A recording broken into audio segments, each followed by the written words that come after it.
We love to cruise and I travel quite a bit, but I hate to say it, I recently had the worst travel experience that I've ever had. Now, I thought I did everything that I could to prepare and to not have something like this happen, but unfortunately, a series of events led to me almost missing my cruise. Hi there, I'm Ilana from the website lifewellcruise.com. Welcome back to my channel. Now, in a recent video, I shared how there was somebody actually vaping on our airplane, and this led to a major delay that caused me to almost miss my cruise. Now, in this video, I'm going to share the whole story. It was more than one thing, and at the time, I just didn't even have it in me to actually even share it on Instagram or anything. I was just so glad to have finally made it to my destination to be able to catch my cruise. But there were some lessons that I learned during this situation, including one thing that, well, honestly, I think the other people on my plane, they weren't so lucky. So we were. So I am going to share that with you. And I really want this video to be valuable. So at the time that I'm filming this video, we are in sort of hurricane and storm season. So I am going to share with you also a couple of times that storms and hurricanes actually affected our cruise and what you should do if you are cruising during this time. Now, before I get started, I did want to mention that if you like this video, if you find it helpful, informative, or enjoyable in any way, then please do give this video a big thumbs up. I really do appreciate it. And please subscribe to the channel if you haven't done so already. Let's get started. All right, without further ado, the flight vaping story. And by the way, this is going to be a very chatty video, so just me telling you the story. Now, this was on August 14th, 2025. And if that date sounds a little bit familiar, it's because there was an Air Canada flight attendant strike that was due to start. But we didn't think that it would affect our flight because even on the Air Canada website, it said if your flight is between August 15th and 18th that you may have to reschedule, that kind of thing. So we didn't think our flight would be canceled. And what happened? I checked in, everything looked like it would be fine. And then unfortunately, 6 hours before my flight, we got a dreaded text message and email saying flight was canceled. Honestly, we just wanted to boot it over to the airport because at least then we could rebook our flights and see about our options. Now, one thing that I did do, and I always tell people to do if you're going on a cruise, is we were flying in 2 days before. And that's because we were going to Europe. And if I'm flying abroad, I always fly in 2 days before. I want to really hedge my bets.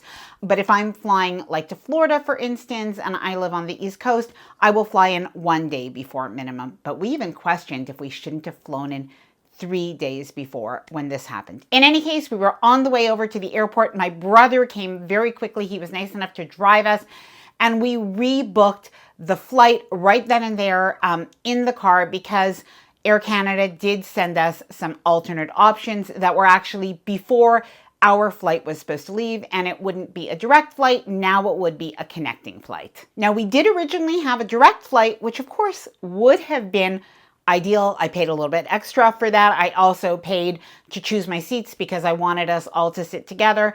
And in case you don't know, I have some flight anxiety. So sitting together is definitely something that is pretty important to me.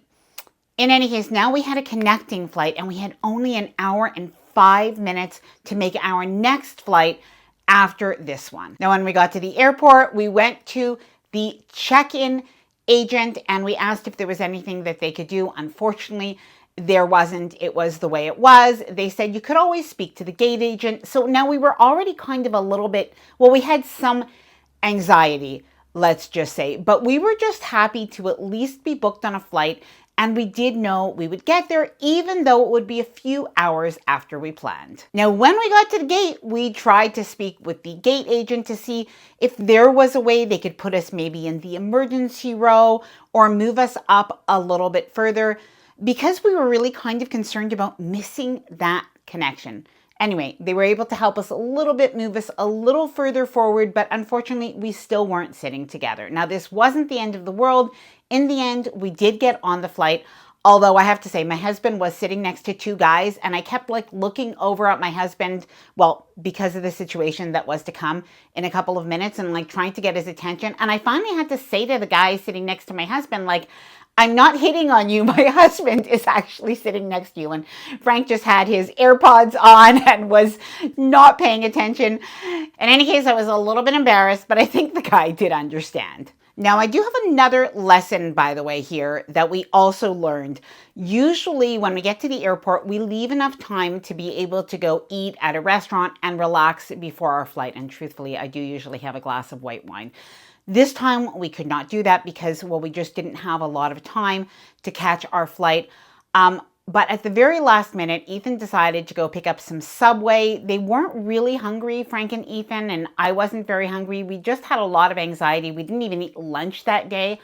But he did decide to pick it up. He was like, oh, maybe we should. And it was a good thing because what ended up happening is our plane was taxiing around for a while, and it was probably about 30 minutes, and the plane would go, slower, then a little bit faster, then it would slow down, and then it would go faster, and then slow down. It just was like a little bit, this has been going on for a long time. And right around that time, we started to sort of circle and slow down again when somebody from the flight crew came on the intercom and told everybody that we would be heading back to the gate. And when we heard that, we thought, oh no. They did go on and explain why. They said that there was somebody that they have identified that was vaping on the plane and that authorities would be coming on to escort this person off. There was what looked like airport security and provincial police and federal authorities. In any case, 6 or 7 people.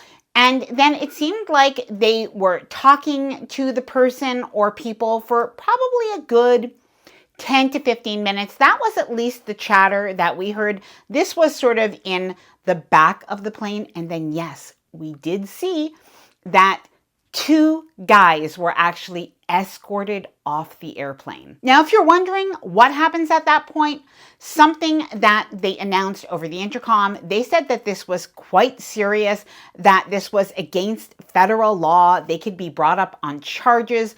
We were also told that they may be put on a no-fly list. Now, not only was this stupid to do for their part, and really, they should not do this. It could have been potentially dangerous, but they also really inconvenienced hundreds of people that were on the plane going to their destination and trying to catch connecting flights. Now, when they finally got these guys off, what do you think happened? Do you think that we got ready to fly again?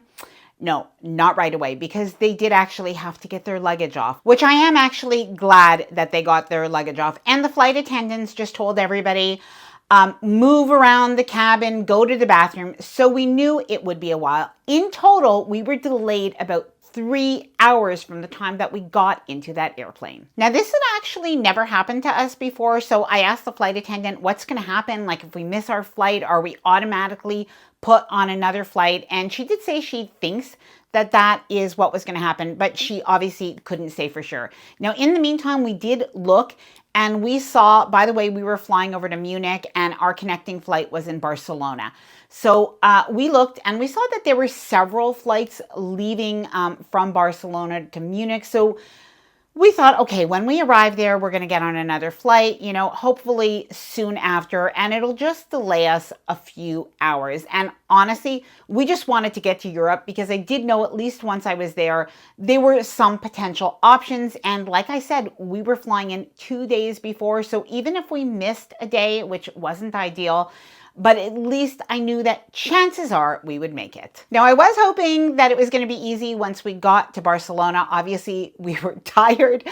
This was very exhausting, but when we got to Barcelona, we landed and there was somebody waiting for us to give us a new flight number. But what did she tell us? Well, we arrived, I think it must have been somewhere around 9:15 a.m.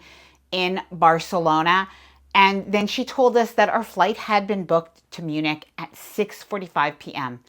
And we thought, oh my gosh, what are we going to do in Barcelona for so many hours? And keep in mind, we had been, traveling already for quite a while. I felt really bad for a man that was there that was traveling with 2 very young children.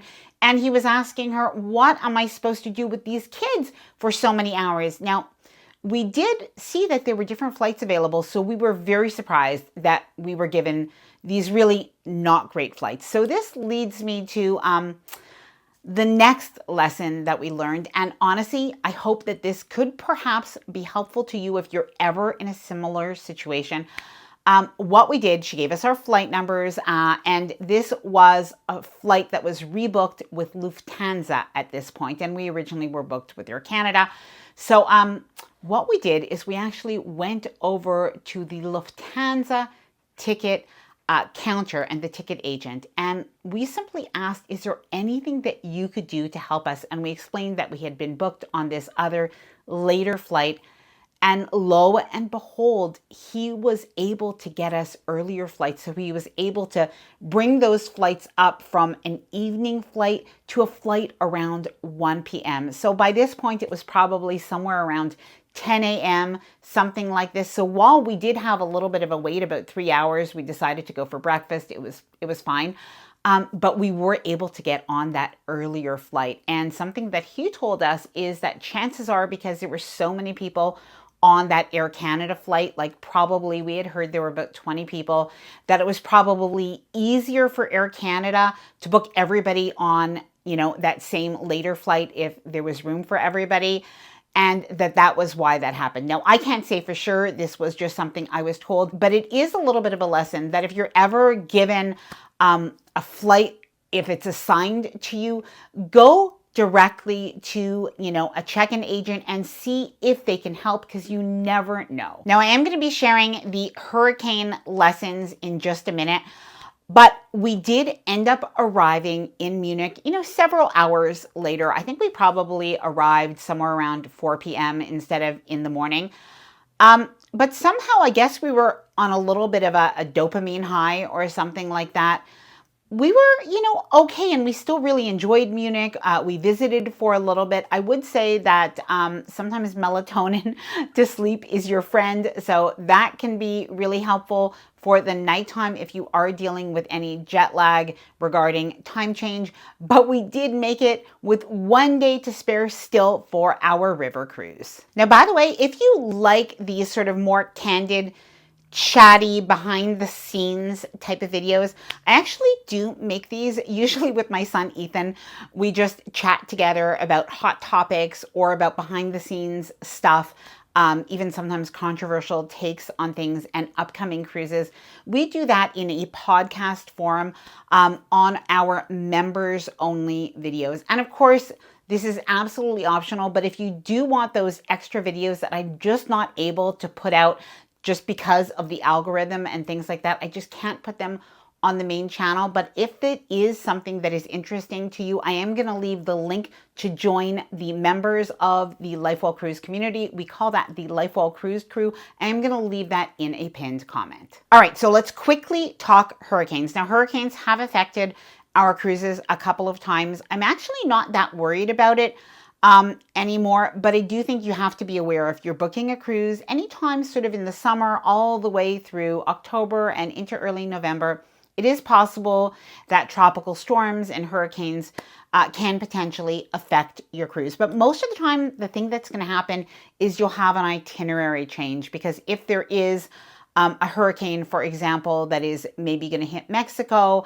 obviously we want everybody in Mexico to be safe, but usually what's going to happen is the cruise line is just going to divert that itinerary. So instead of going to Cozumel, Mexico, as an example, you might go to St. Martin or something like that. But there are times where, the storm could be a little bit bigger, a little bit more severe, and it can necessitate a greater change. Now, that happened to us on our very first cruise. This was over 20 years ago. Our first cruise, there was a hurricane that was hovering over Miami, and unfortunately that meant that our cruise ship could not actually come in on the day that our cruise was planned. So the cruise before us was actually extended, and our cruise was shortened from 7 days to 5 days. So we flew in a couple of days later. We still had our cruise. The cruise line did actually compensate us or allowed us also the option of getting a refund. We did go, had a great time, and of course we had an itinerary change. But last year, what happened to us is we had a cruise on September 28th with MSC. Cruise went off. It was great, but there was a storm. I don't think it was a hurricane. It was a tropical storm.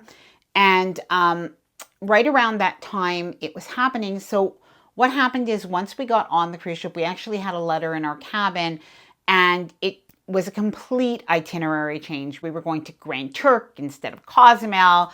We were going to Dominican Republic instead of another port. And for me, it was still Caribbean. And honestly, kudos to the captain. He chose great ports because we had absolutely perfect, gorgeous weather the entire cruise. But sometimes you're not so lucky. It does happen that you can be more affected. I would say the one place that has sometimes an itinerary change that people are not always as happy about is if you're leaving from New York or New Jersey or Boston or Quebec City, like anywhere on the eastern coast or on the East Coast. Sometimes if there is a bad storm brewing in that area, if you were supposed to be going to Bermuda or the Caribbean from New York, as an example, if it's in the Atlantic, there's not really a lot of places the ship could go to avoid that storm. So sometimes they will go instead to Canada, New England, or if you're supposed to go to Canada, New England, and a storm is supposed to affect that area, you might have to go to Bermuda. So that could be a bigger itinerary change. And I do know for a lot of people, if you're planning a Bermuda cruise or a Caribbean cruise, if you're told you're going to go to Canada and New England, that could be disappointing, especially that the weather is different. So I would say in that case, what you can do is just make sure that you're keeping an eye on the weather. Make sure that you do have travel insurance just in case, you don't want to miss your cruise or anything, but you want to make sure that you are covered. Remain flexible because you just don't have a choice in situations like this. And just know that the cruise line is making those decisions for everybody's safety and well-being because they never want to bring the cruise ship nor the crew and the passengers into harm's way. Oh, and last little tip, even when it comes to packing, I would say if you're leaving from, in particular, the East Coast towards the north, do have some clothing options like sweatshirts and some jeans and some leggings just in case. Have it handy, washed, ready. If you do need to throw those in to your suitcase at the last minute, at least you will be prepared. All right, so let me know if that has ever happened to you. Have you ever had a situation where somebody needed to get kicked off the airplane? Let me know down in the comments below. Or what other things have happened that have really messed up your travel plans? Let me know your own stories down in the comments below. And I am going to leave that link to join the Life Well Cruised members community, if that's interesting to you, down below in the description of this video, as well as a pinned comment. I hope that you enjoyed the video. If you did, please do give it a big thumbs up. I really do appreciate it. And please subscribe to the channel if you haven't done so already. Bye for now and happy cruising.